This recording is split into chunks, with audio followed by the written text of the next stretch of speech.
Hi, my name is Nathan, and today we're going to do a full story comic book.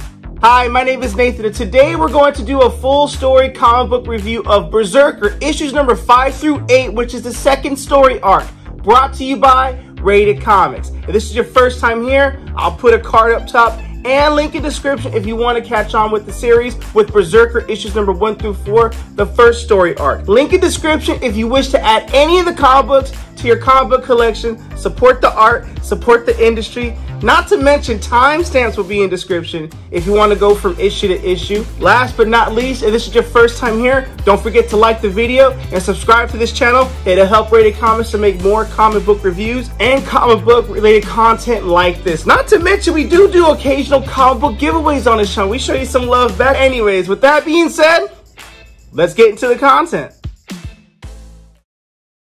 We begin this issue with a close-up of Berserker where we're not sure what he's in and there's a countdown to something. Whatever it is, the sensors are off the chart and there's doubt that this will work, but I believe the voice is Diane. Trust me, this will work. Then we go into Berserker's house where B and Diane are having a conversation. And B asks Diana, well, what's your truth? Tell me the truth why you're here. And Diana tells him the truth is, I've been working with you for over a year and I can recite word for word the years of study. And I built a 50-person research department around you. I have PhDs in physics, behavioral neuroscience, and experimental quantum mechanics degree that I invented.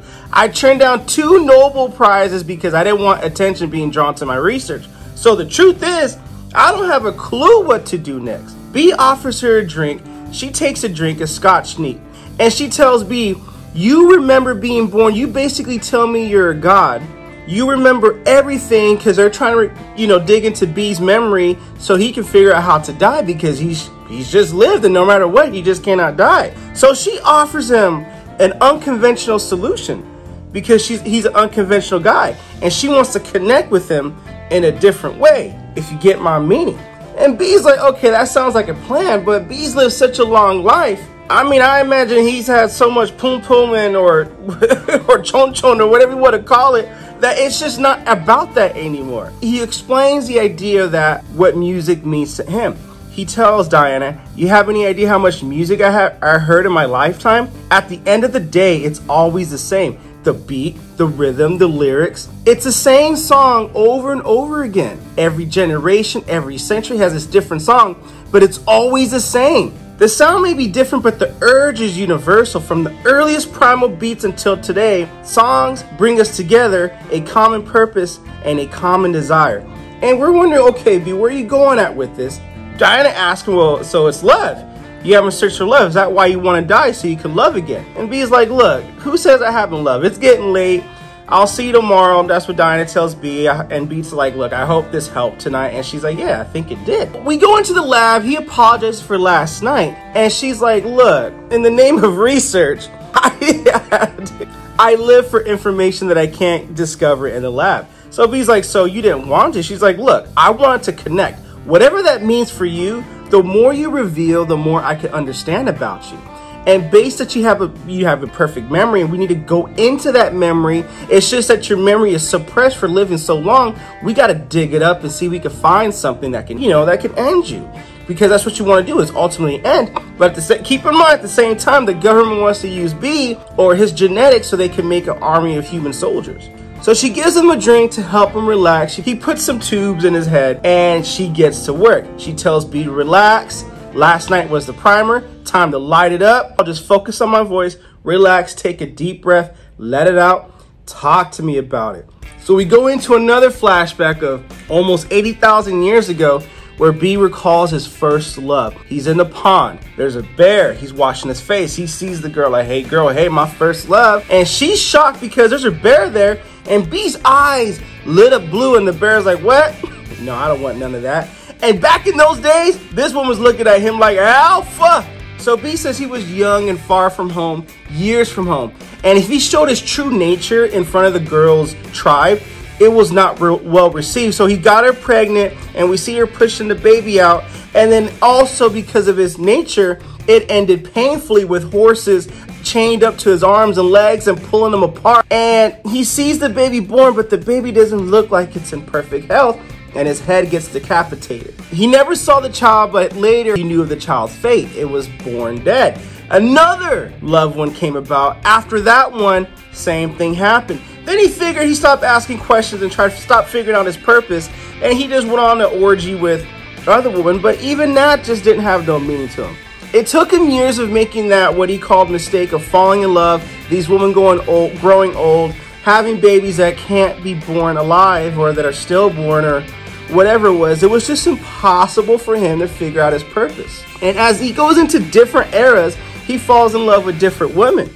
And it's not easy for him to fall in love with different women because he knows what's going to happen in the end. They grow old. He doesn't. He's aged, but he doesn't, but he looks the same. The love is slower to arrive and slow to leave. Ask him why. Why is my purpose? Was he not meant to be around? Was he not to propagate? Was he not to multiply? And it's almost like you get a further exploration what love means to Berserker. We learn B's relationship on what it means not to die. And the pattern is always the same. Falls in love, gets a girl pregnant, baby can't be born, she grows old, he moves on to the next. It's almost like to question, to yearn, to anger, loss. What is he and why? Like, what's his purpose of being here? And then it just compounds into more anger. Why? She calls him by his proper name, Unut. Listen, it's okay, you don't need to. And he just has this ball of energy and explodes. Now, I gotta leave a little meat on the bone with this issue. Now, I got to say, I feel this issue has connected me in a different way, because if it was all about B just going around and using his body as like a killing machine because the government didn't want to go into that mission because, yo, B, you can't die, just go and start killing missions, this issue would be a whole lot shorter in my personal opinion. But now with this further exploration, what love means to B, how it connects him, or how not dying, what it means to be and why he wants to die, this gives it a whole new light. The ending is a cliffhanger where I know Diana offered to connect with B, and I figure, okay, this girl wanted, but no, this girl wanted to connect in the name of research. In the name of research, come on. But I totally get it, and it leaves you with the ultimate cliffhanger with who is what, is the research meant for what it really is, and what are they really trying to do? Is there really an underlying agenda? I don't know, but we got to see it through. We begin this issue with the countdown on a mission in Ukraine. He's in a helicopter with a few soldiers, but one in particular is Jim exchanging some dialogue with B. He says this mission is a simple grab and catch and we go. We're dropping it on a hot zone. Insurgents are fighting the powers to be, but it's not our business. All we're here to do is minimize collateral damage. We were never here. Cover the entrance B while we hit the museum. And B's like, yo, man, I got it. Jumps out the plane. 10 minutes later, inside the museum, the enemy wipes out the insurgents and they surprised him on the inside military attack. And their military is on scene. He grabs this artifact, whatever it is, that was part of the mission, says the chocolate's in the box, and he's heading back for extraction. And he hopes B had better luck than he did. So as he goes outside, he sees Berserker lifting up a tank like it's a bench press competition or something like that, working out those shoulders. A missile strikes at B. He grabs it, launches it back like a quarterback Hail Mary touchdown kind of style. Explosion happens, and Jim grabs B, who's injured, gets on the helicopter. Time to head back. Military insurgents are blast away at the helicopter. They have to jump out the helicopter. They explode as they fall down to their demise or in the woods or whatnot. The other soldiers didn't make it, but luckily, of course, we know B, our boy's gonna make it, but Jim is injured in the process. And now Jim's like, man, it just got political right now. Well, what do you mean? There's not gonna be help? So they have to move on and get out of there so the enemy doesn't take them alive, but they have to find some kind of point to set up coordinates to get picked up. Jim thinks the best bet is to take that ship into international waters and he'll send HQ their coordinates. And B is like, no. Well, what's the problem? We see a flashback in winter 800 AD, what transpired in the last time B was on the boat and he had to swim himself to shore. He did not like that. He got back to shore in spring, so that was quite a few months of just swimming right there. So he ain't trying to do all that again. So Jim establishes communication with HQ, say, hey, we're gonna go by land. I'll send you guys some new coordinates to pick us up, okay? So as they walk, we get to get more of a conversation or more of a backstory about B. He gives Jim some medicine to heal and to help with his fever. And Jim asks him, so how did you decide what side to fight for? Did you study politics or what? B's like, what do you mean, politics of region? You mean who was good, who was bad, who was right, who was wrong? I've tried that and it gets complicated. It's not clear. So B just offers to take the first watch as he sleeps, and he just makes sure that, hey, no one goes to attack him. So B's starting to heal up. They go out for a walk, and it's more like a camaraderie bonding mission. These wolves want to attack him, and B just stares at him, and Jim's like, B, man, you all right? But B's like, no, they won't bother us. They remember me from last time. We see a berserker going berserker on a wolf, biting at his throat. Jim asks him, so with all the conflict you've seen, why did you pick our side? And B's like, there's only so long I could just punch rocks and trees to try and calm down my berserker. And even then, it comes back worse. But the protocols are helping me to manage. Peacetime is difficult. I just want to be left alone. I try to hide my violence, but whenever I suppress it, the urge just comes back. It's a gift from the gods and a monster to the enemies. So to him, join the military where he can exercise his violence, his berserker, by going on these suicide government missions, but also maintain some kind of peace. It's like a balance to him. But then again, he hopes that with the military science, that maybe he can just end it all and just be. And Jim's like, so just be? And B's like, yeah, just be. Not be like Berserker be, but just be alone. Just let it go like be, right? So he tells Jim, get some sleep. And he asks Jim, do you know your father? I never met mine. My mother asked for a gift, and I was a gift from the gods. I need to find my father. And if he won't come to me, I will find a way to go to him. And he wants a way to meet. And then we get a little snapshot of Jim's watch here, which I don't know what that's going to entail later, but if you get a snapshot of the watch, it's a reason for that. When they get to the extraction point, Jim asks him, what's it like to live life without consequences? You're wrong, Jim, because everything has consequences. The helicopter arrives, gets picked up. Meanwhile, we see Diana and Caldwell listening in on their conversation, and Diana sees that, hey, it's sweet, it's nice. Brothers in arms confiding in each other, it's cool. Diana says, look, Jim was at risk when we put him in this extraction, but we confirmed what we need to confirm, that B has confidence in the program and protocols. What he wants align with our objectives. And Caldwell's like, that's not what I heard. Our objectives are taking too long. I heard a man who's frustrated, a man who wants to find out who he is and what he is, a man who's about to go off the reservation and find his father. And Diana disagrees with them. So Caldwell's like, no. And that's why you have to go with Protocol X. Well, Diana's like, he won't agree with it. Forget him what he agrees with. Leave that guy up to me. Let's see what's inside this thing. I gotta say, Berserker number 6 is another solid issue. It takes us deeper into the life of B, and also what makes it clear what he wants and what he out of it. It also deepens the mystery of why he aligns with those that he aligns with. I personally thought that was an enjoyable read. It was more personable. At the same time, it still delivers the action, but with a lot of heart. Link in description if you wish to add this comic book to your comic book collection. With that being said, we begin this issue like this. Keep in mind the way this issue starts and ends is exactly the same place. We see B with his eyes blue tubed up in this cylinder cube. We don't know what it is, but keep in mind how this starts is exactly how this ends. But the meat of this book takes place a week ago, where Berserker, or Unut, meets with Caldwell. Caldwell thanks Berserker for making the time to take the meeting today. So Berserker asks him what's on the agenda. More cartography? More hieroglyphs? What is it? And it's kind of interesting, like, why are you having B study maps? But then again, it kind of does make sense just from the beginning. If you follow the issue, feel free to check out the playlist at the end of this video if you haven't.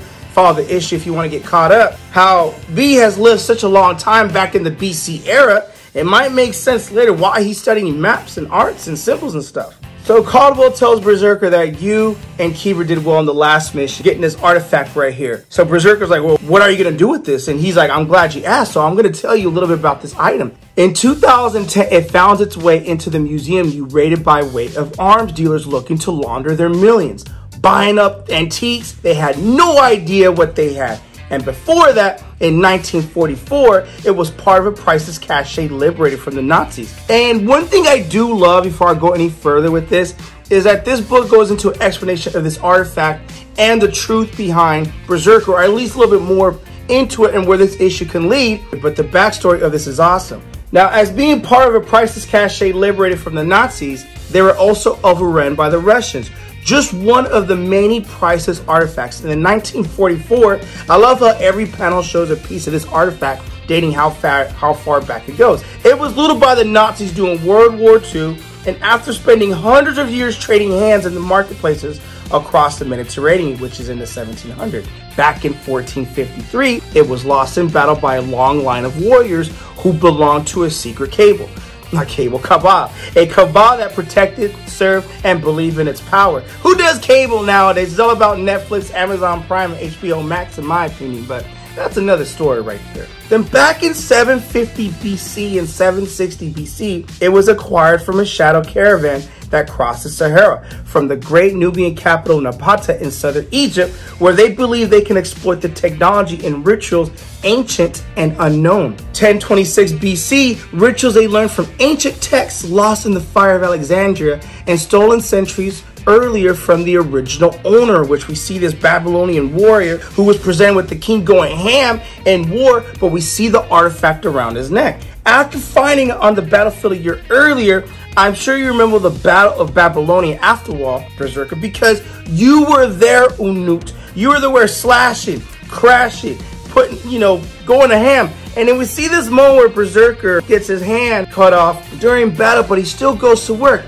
But at that birthplace of Anew region, and we see this guy picking up this hand from Unut, a sect that would worship you, study you for thousands of years, a sect that's alive today with one purpose, to become you or just like you, a god. And this guy carries Berserker's hand in the bag, and B is just there with his hands cut off, just looking at him in bloody, gory, brutality mess. So he opens up the box and it's whatever's left of his hand. So B has to confirm, is this my hand? From all those years ago, back in the BC era? Carl was like, yeah, well, what's left of it at least. Over the years, has been eaten, smoked, boiled, sex magicked, I guess. And what kind of hand job is that? And injected, so there isn't much left. So Carl was like, yes, I know it's kind of weird, but they do have their uses. And lost DNA is useful. And the Berserker's like, and how did you get into all this, Caldwell? He's starting to get pissed about it. So Caldwell explained, my father, I always followed my father's footsteps, I suppose.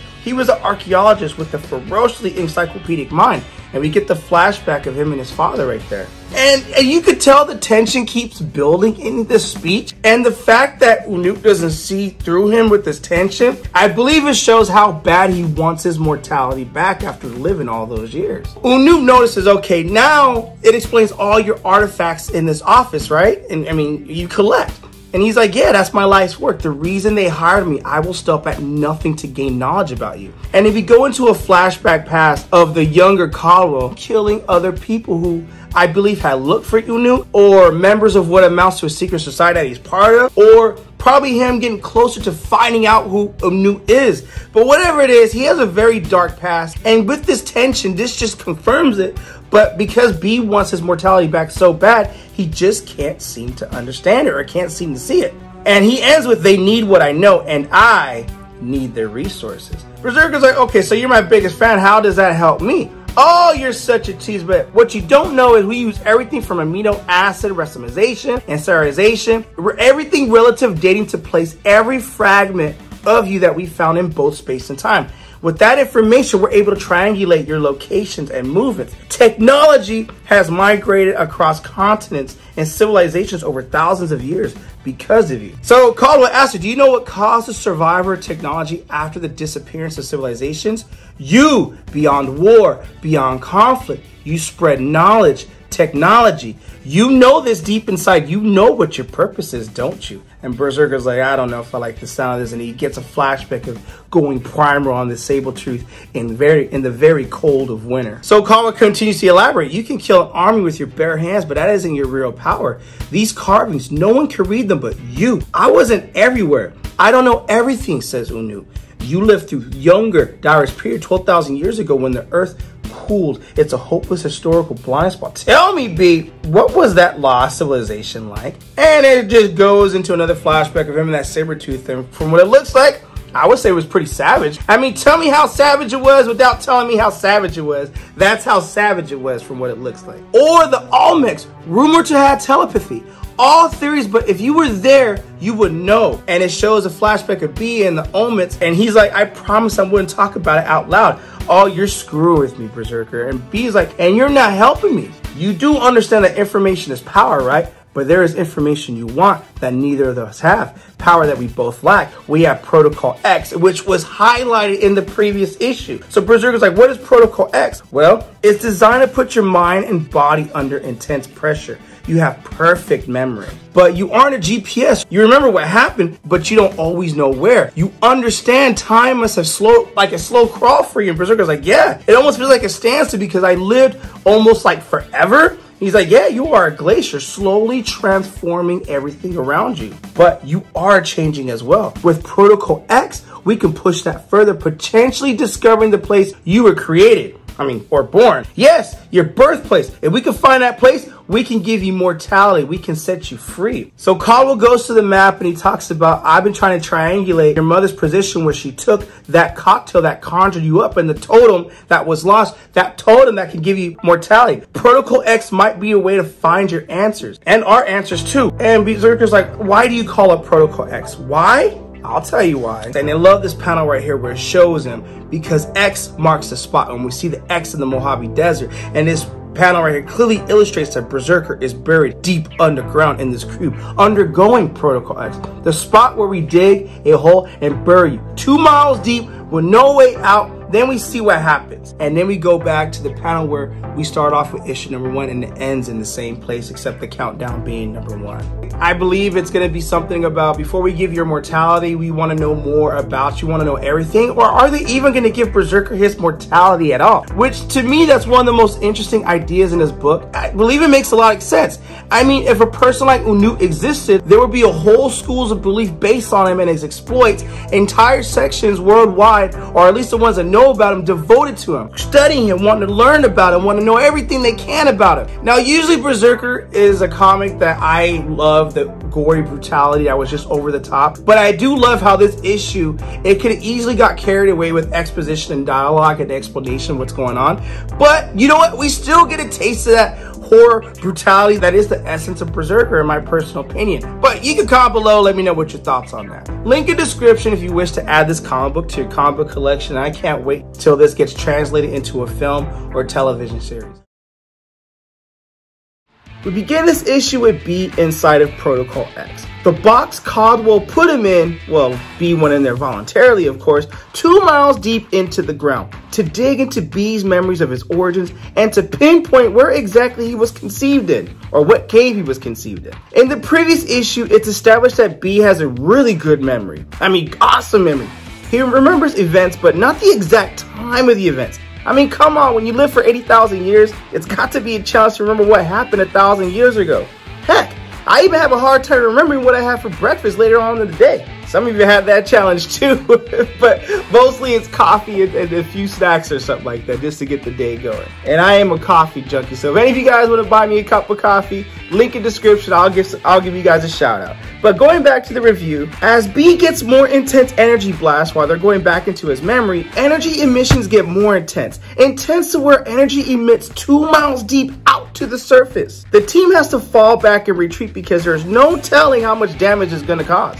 Caldwell is intrigued by this research despite the apparent danger. Keever is like, nah, bruh, we could. It's not safe out there.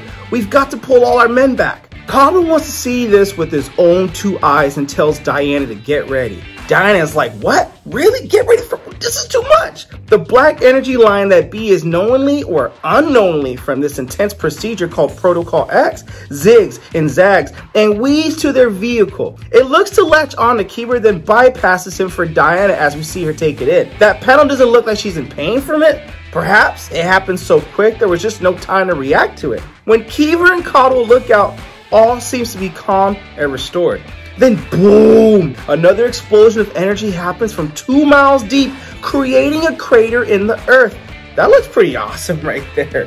20 minutes later, reinforcements come in. Caldwell has Diana taken away after what happened to her earlier. Perhaps gonna research her, maybe give her medical care, but you just get this uneasy feeling with this guy. We later get confirmation of this when Keever tells Caldwell with his head down that he lost 11 men.